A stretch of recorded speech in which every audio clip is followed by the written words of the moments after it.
Ito na yung pinakamadaling paraan para masundan. Una, kukuha ka ng karton na may sukat na yung lapad 4 1/4 tapos yung taas is 10 inches. Kung naalala ninyo yung ginawa nating molder, ito yung half ng molder. Ganito siya paano siya kukunin. Yung sa may dulo at saka dulo, babawasan natin yan. So sa pinakadulo ng side, sa may taas, magsusukat tayo ng pang-curve. Tapos yung bawas, yan na yun ang ibabawas.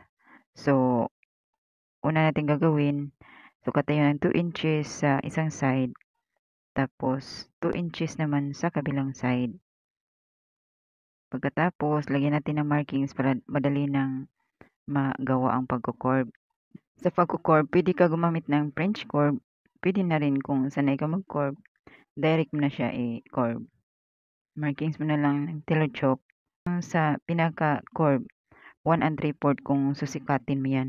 Para madali na guide, pwede rin 1 1/2 kung gusto mo medyo square type yung pagka-curve niya sa dulo. Tapos yung sa dulo, tapos sa gitna naman, yun naman ang isa-slide natin pababa 1/2 inch.